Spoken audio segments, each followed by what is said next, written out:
எங்க அம்மா எங்க இருக்காங்கன்னு தெரியலையே. ராணி, நான் போய் எங்க அம்மையை கூட்டிட்டு வரேன். அவியலுக்கே உடம்பு சரியில்லை. எங்கேயாவது ஓரமா உட்காந்துருப்பா. அவளை போய் இங்க கூட்டிட்டு வந்து நிறுத்தி மயங்கி விழுந்துட போறவ. அவ இருக்க இடத்துல இருக்கட்டும்.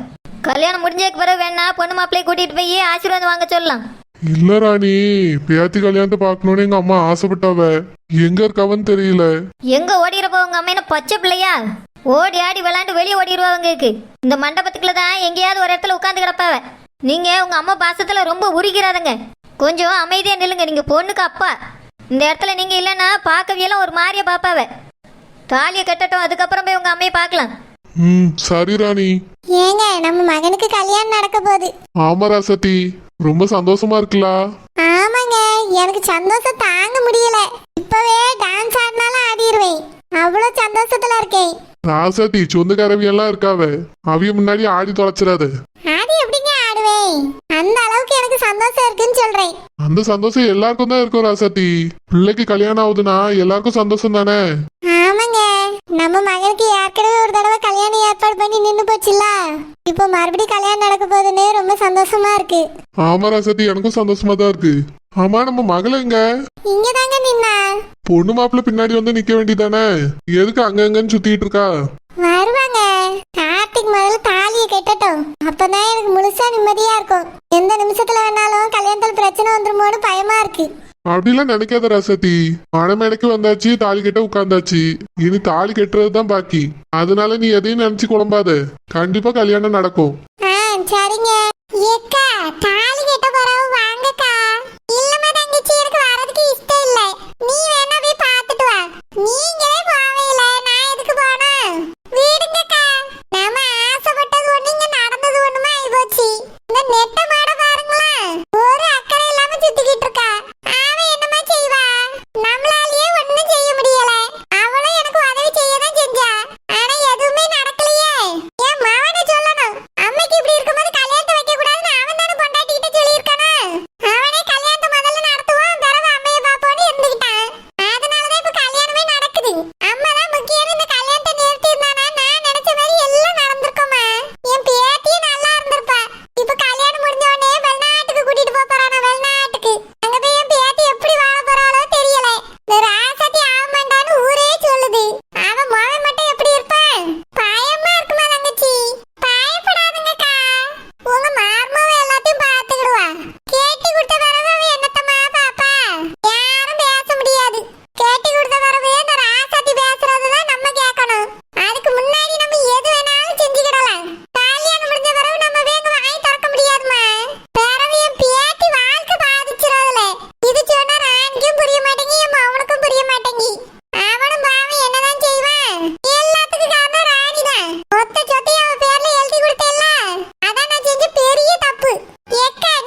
என் பேத்தியை தான் கட்டி வைக்கணும்னு ஆசைப்பட்டேன். அதுவே நடக்கையில என் பேத்திக்கு கல்யாணம் முடிய போகுது. மாப்பிள்ள இந்தாங்க தாலிய பிடிங்க, இந்தாங்க பொண்ணு கழுத்துல கட்டுங்க. கெட்டி மேளம் கெட்டி மேளம்.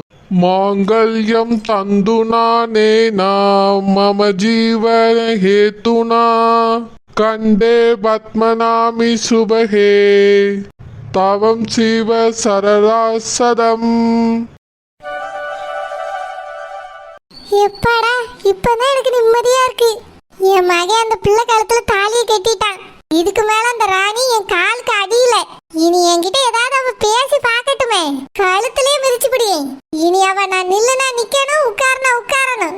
எனக்கு டீ போட்டு எடுத்துட்டு வாடின்னு சொன்னா ஓடி போய் எடுத்துட்டு வந்து தரணும். அந்த அளவுக்கு நான் அவளை பாடா படுத்துவேன்.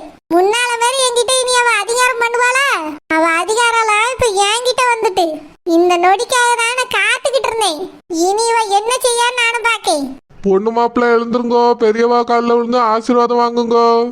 ஏக்கா கெட்டி மேல சத்தம் கேக்குற மாதிரி இருக்கு பத்தியலா? தாலி கெட்டிட்டாவன்னு நினைக்கேன். கேட்டட்டும் சந்தோஷமா வாழ்ந்தா சரிதான். ஏக்கா உங்க பேரனுக்கு வேற பொண்ணு பாப்போமே. வேண்டாமா தங்கச்சி, இதுக்கு மேல எந்த கல்யாணத்தையும் நிறுத்தாண்டா. அது போக்குல நடந்துட்டு போட்ட வீடு. என் மக பார்த்த பிள்ளை கூடயே கல்யாணம் முடியட்டும். அந்த பிள்ளைய அவ நம்பியா குடும்பத்தை நல்லா பாத்துக்கிடுவான்னு நினைக்க அவளையே கட்டி வைக்கட்டும். சாரஜாக்கு அந்த மூக்காய் இவ்வளவுதான் மர்மவளா வரணும்னு எழுதி இருக்கு. நம்மளால எதையும் மாத்த முடியாதுமா. ஏக்கா பிடிக்காத ரெண்டு பேரும் கல்யாணம் பண்ணி வச்சு நாளைக்கு ஏதாவது பிரச்சனை வந்துட்டுனா கைவசு அது இதுன்னு போனவனா என்ன செய்விய? உங்களுக்கும் மன வருத்தம், அவியலுக்கும் மன வருத்தம். அதுக்குதாக்கா சொல்லியே கொஞ்சம் யோசிச்சுக்கிடுங்க. தங்கச்சி இதுக்கு மேல இதுல நான் முடிவு எடுக்கிறதுக்கு ஒண்ணும் இல்லம்மா. என் மாவா முடிவு எடுத்து வச்சிருக்கா. அதுக்கு நான் கட்டுப்பட்டு நிக்க போறேன், அவ்வளவுதான். ஏக்கா ஆனா உங்க பேரனுக்கு இஷ்டம் இல்லல்ல? இஷ்டம் இல்லதாம்மா, அது சாரஜாக்கும் தெரியும். தெரிஞ்சுதானே அவளை கட்டி வைக்க. கல்யாணம் முடிஞ்ச பிறகு சேர்ந்து வாழ்வாவே. எனக்கு மனசே சரியில்லம்மா தங்கச்சி. ரொம்ப கஷ்டமா இருக்கு. கவலைப்படாதங்கக்கா. வீட்டுக்கு போய் சுத்த நேரம் படுக்கலாம் போல இருக்குமா. ஏக்கா வருத்தப்படாதுங்க. அதை இதை நினைச்சிட்டு நிஜமாலே உங்களுக்கு உடம்பு சரியில்லாம போயிட போகுது. உங்க பேரனுக்கு பேத்திக்கு கல்யாணம் முடியலன்னா இப்ப என்ன? வேற ஒரு பையன் கூட உங்க பேத்திக்கு நல்லபடியா கல்யாணம் முடிச்சிட்டு அவ வாழ்க்கை நல்லா இருக்க போதுன்னு நினைங்க. உங்க பேரனுக்கும் இனி கல்யாணம் முடிய அவனும் நல்லா இருப்பான். சந்தோஷமா இருங்கக்கா. இதை நினைச்சு நினைச்சு கவலைப்பட்டுட்டு இருக்காதங்க. சரிம்மா தங்கச்சி, வாங்கக்கா போய் சாப்பிடுவோம். இல்லம்மா தங்கச்சி, எனக்கு சோறு வேண்டாம், ஒண்ணும் வேண்டாம். வீட்டுக்கு போனாதான் எனக்கு நிம்மதியே வரும். அப்படிலாம் சொல்லாதங்கக்கா. இது உங்க பேத்தி கல்யாணம். உங்க இஷ்டப்படிக்கு கல்யாணம் நடந்துச்சோ இல்லையோ பிள்ளையில நீங்க வாழ்த்தணும்க்கா. அதுதான் நல்லது. வாங்க பிள்ளையில போய் ஆசீர்வாதம் பண்ணிட்டு போய் சோத்து திம்மோம். இல்லம்மா தங்கச்சி, சொன்ன கேளுங்கக்கா. வாங்க பிள்ளைக்கு வந்து முதல்ல ஆசீர்வாதத்தை பண்ணுங்க. ஏல சந்திரு, கல்யாணம் முடிஞ்சிட்டு வாங்க உள்ள போய் சாப்பிட்டுட்டு வருவோம். எனக்கு சாப்பாடே வேண்டாம் அஸ்வின். ஏன் இப்படி சொல்றா? நீ தான் அந்த பிள்ளை காதலிக்கவும் இல்ல, கல்யாணம் பண்ணிக்கணும்னு ஆசையும் படல. உங்க பாட்டி சொன்னாங்களேன்னா நீ ஆசையப்பட்டா. வேற எதுக்குல சாப்பாடு வேண்டாம், அது வேண்டாம், இது வேண்டாம் சொல்லிட்டியா? அந்த பிள்ளைக்கு அவன் கூட கல்யாணம் நடந்தா உனக்கு என்ன? வாங்க உள்ள போய் சோத்து தின்னுட்டு வருவோம். வேண்டாம் அஸ்வின், நீ வேணா போய் சாப்பிடு. நீ இல்லாம நான் எங்க போயிருக்கேன்? எனக்கு அந்த மூக்காய் கூட கல்யாணம் நடந்துமோன்னு நினைச்சு பயமா இருக்குடா. ஏய், இதுக்கெல்லாம் பயந்துட்டா சோறு திங்காம இருப்பா. வாங்க சாப்பிட்டு வந்து பிறகு பேசிடுவோம். இல்ல அஸ்வின், நடக்கிறது எல்லாமே தப்பா இருக்குடா. இந்த கல்யாணம் நடக்க கூடாதுன்னு நினைச்சேன், நடந்துட்டு. என் நிச்சயம் நடக்க கூடாதுன்னு நினைச்சேன், அதுவும் நடந்துட்டு. என் கல்யாணமும் இதே மாதிரி நடந்துருமோன்னு பயமா இருக்கு. பயப்படாதல, பாத்துக்கிடலாம். அஸ்வின், கல்யாணத்துக்கு என்ன எவ்வளவு நாள் இருக்குன்னு நினைச்சிட்டு இருக்க? ஒரு வாரம் தாண்டா இருக்கு. அதுக்குள்ள எப்படி நிறுத்த முடியும்? நான் இதுக்காக தான் ஜெனி நிச்சயத்துல ஒரு பெரிய பிளானே போட்டேன். ஆனா அந்த பிளான் எல்லாமே வேஸ்டா போச்சு, சொதப்பிருச்சு. இப்போ இங்க ஜெனிக்கும் கல்யாணம் முடிஞ்சிருச்சு. எல்லாத்தையும் பார்க்கும்போது எனக்கு ரொம்ப டென்ஷனாவும் பயமாவும் இருக்கு அஸ்வின். மூக்காய் கூட ஒரு வாழ்க்கையை என்னால நினைச்சு கூட பார்க்க முடியல. எனக்கு அவளை சுத்தமா பிடிக்கவே இல்லை. அவளாம் ஒரு ஆளுன்னு அவளை எப்படிடா கல்யாணம் பண்ணிட்டு வாழ முடியும்? அவளும் அவ முகமும் அவ பேரும் எதுவுமே எனக்கு சுத்தமா பிடிக்கல. நான் பெரிய கோடீஸ்வரி வீட்டு பொண்ணா பார்த்து கல்யாணம் பண்ணிக்கணும்னு நினைச்சேன். ஆனா அதான் நடக்கல. அட்லீஸ்ட் பொண்ணு அழகாவாதான் இருக்கணும்னு நினைச்சேன்டா, அதுவும் இல்ல. அவன் பேரும் பிடிக்கல. எதுவுமே பிடிக்காத ஒருத்தைய கட்டிட்டு எப்படிடா நிம்மதியா வாழ முடியும்? இதை எங்க அம்மாட்ட சொன்னாலும் எங்க அம்மாவுக்கும் புரியல. சொத்துல ஒரு பைசா கூட தரமாட்டேங்கிறாங்க. இந்த கல்யாணத்தை நிறுத்தி நான் இவளை கல்யாணம் பண்ணிக்கலாம்னு நினைச்சேன். இதுவும் நடக்காம போச்சு. எனக்கு எல்லாத்தையும் நினைச்சு இவ்வளவு தெரியுமா டென்ஷன் ஆகுது. அப்படியே அந்த மூக்காய் வீட்டுக்கு போய் எனக்கு உன்னை பிடிக்கலன்னு கத்தி சொல்லணும் போல இருக்கு. அம்மாவுக்காக தாண்ட வாயை மூடிட்டு இருக்கேன். எப்படிடா யோசிக்க முடியும்?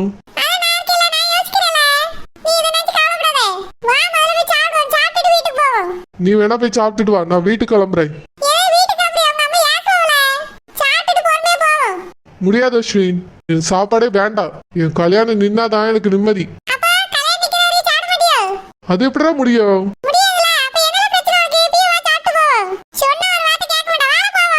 சரி வாரே, கைய விடு. என் கல்யாணத்தை நிறுத்த நீ தான் ஹெல்ப் பண்ணணும். நல்ல ஐடியாவை யோசி, சரியா? மட்டன் பிரியாணி சூப்பரா இருந்துல்ல. ஆமா ஷில்பா, நல்லா இருந்துச்சு. ஆமா, சாப்பாடுல யார் ஏற்பாடு? ராசாத்தி மேடம் ஏற்பாடு தான். அந்த ராசாத்தின்னு சொன்ன போதாதா? அது என்ன எக்ஸ்ட்ரா மேடம்? அதான் சொன்னேன்ல காவிய, வீட்டுல அப்படிதான் கூப்பிட சொல்லியாவ. கூப்பிட்டு எனக்கும் பழகிட்டு. வீட்டுல அவனை கூப்பிடு, மத்த இடத்துல எல்லாம் ராசாத்தின்னு சொல்லு போதும். அதுக்கெல்லாம் அந்த மரியாதையே அதிகம் தான். ஆமா செல்லம்மாக்கா, ராசாத்தி பொம்பளை 5 பைசா செலவு பண்றதுக்கே கஷ்டப்படும். ஆனா நல்ல இடத்துல தான் சாப்பாடுக்கு ஆர்டர் கொடுத்துருக்கு. சரோஜா கைட்ட ஆர்டர் கொடுத்துச்சு.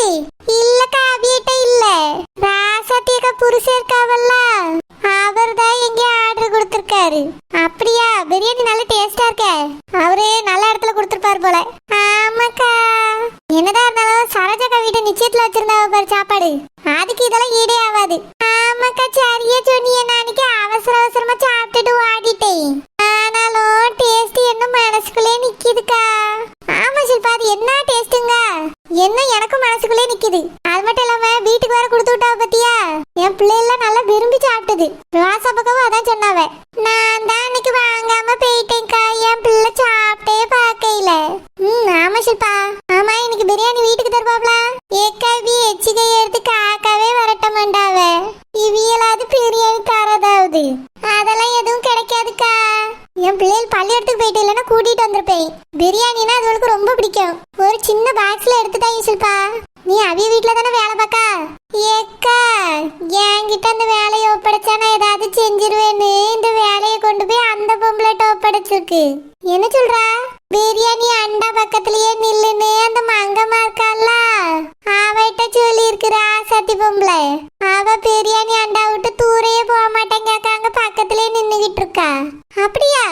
ஆமாக்கா, நான் அப்பதே போய் என் பிள்ளைக்கு 2 சோறு எடுக்கணும்னு போய் கேட்டேன். வீட்டுக்குள்ள யாருக்கும் சோறுலாம் தர முடியாது அப்படின்னு சொல்லிட்டா. நீ சொல்ல வேண்டியதானே, நான் இங்கதான் வேலை பார்க்க, நான் எடுப்பேன், ஓனரமா ஒன்னும் சொல்ல மாட்டேன்னு சொல்ல வேண்டியதானே. எக்காத அவளுக்கே தெரியுமே நான் அவிய வீட்டுலதான் வேலை பார்க்கேன்னு நான் சொன்னேன். அதுக்கு பந்திலாம் முடிஞ்ச பிறகு இருந்தா வேணா எடுத்துட்டு போன்னு சொல்லியாக்கா. அந்த வீட்டுக்கு நான் தான் வேலைக்காரி. நியாயமா இந்த வேலையை அந்த பொம்பளை என்கிட்ட தான் ஒப்படைச்சிருக்கணும். என்கிட்ட ஒப்படைச்சிருந்தேன்னு வச்சுக்கிடுங்க, எல்லாருக்கும் நான் கொடுத்துருப்பேன். ஆனா இது அந்த பொம்பளைட்ட ஒப்படைச்சிட்டுக்கா. நீங்க வேணாலும் பாருங்களா, மிச்சம் இருந்தாலும் அவியல் வேலையை அள்ளிட்டு போயிருவாவ. நம்மளுக்கெல்லாம் தர மாட்டாவக்கா.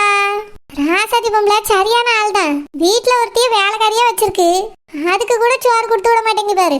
ஆமா கவிய, ரொம்ப மோசம். சரோஜாக்கா மாதிரி கிடையாது. வீடு ஷில்பா, ஹோட்டல்ல ஒரு பிரியாணி வாங்கி கொடுத்துக்கிடுவோம். இது ஆக்கம் இவ்வளவுதான். இதுக்கெல்லாம் மொய்யே கொடுக்க கூடாது. அப்படியே கொடுத்தாலும் 100-200 மேல கொடுக்கவே கூடாது. ஏக்கா, நான் எவ்வளவு வச்சேன்னு நினைக்கிறியே? வெறும் 50 ரூபாய் தான் வச்சிருக்கேன். கரெக்ட் ஷில்பா, அப்படிதான் வச்சு கொடுக்கணும் வீடுகளுக்குலாம். கல்யாணம் காட்சினா கூட செய்யறதுக்கு ஒரு நல்ல மனசே இல்ல. ஆமாக்கா, வீட்டெல்லாம் பணம் கொட்டி கிடக்கு. நம்ம வீட்டுல எல்லாம் கல்யாணம் வச்சா கூட வரவியலுக்கெல்லாம் சாப்பாடு கொடுத்துதான் அனுப்புவோம். இந்த மாதிரி கஞ்ச பிஸ்கட்லாம் யார் பண்ணுவா? ரொம்ப மோசமா தான் இருக்கு. ஏக்கா, அந்த அண்ணே ஆர்டர் கொடுத்ததுனால தான் பிரியாணி கொஞ்சமாவது சாப்பிடுற மாதிரியாவது இருக்கு. நிச்சயதார்த்தத்துல சாப்பிட்டோமே, அவ்வளவா நல்லாவே இல்ல பத்தியலா. கல்யாணத்துக்கு அந்த அண்ணே வேற எங்கேயும் ஆர்டர் கொடுத்துருக்காவ. அதனாலதான் கொஞ்சமாவது நல்லா இருக்கு. அப்படியா? அந்த அண்ணே கொடுத்ததுனால நல்லா இருக்கு போல. ராசாதி பொம்பளை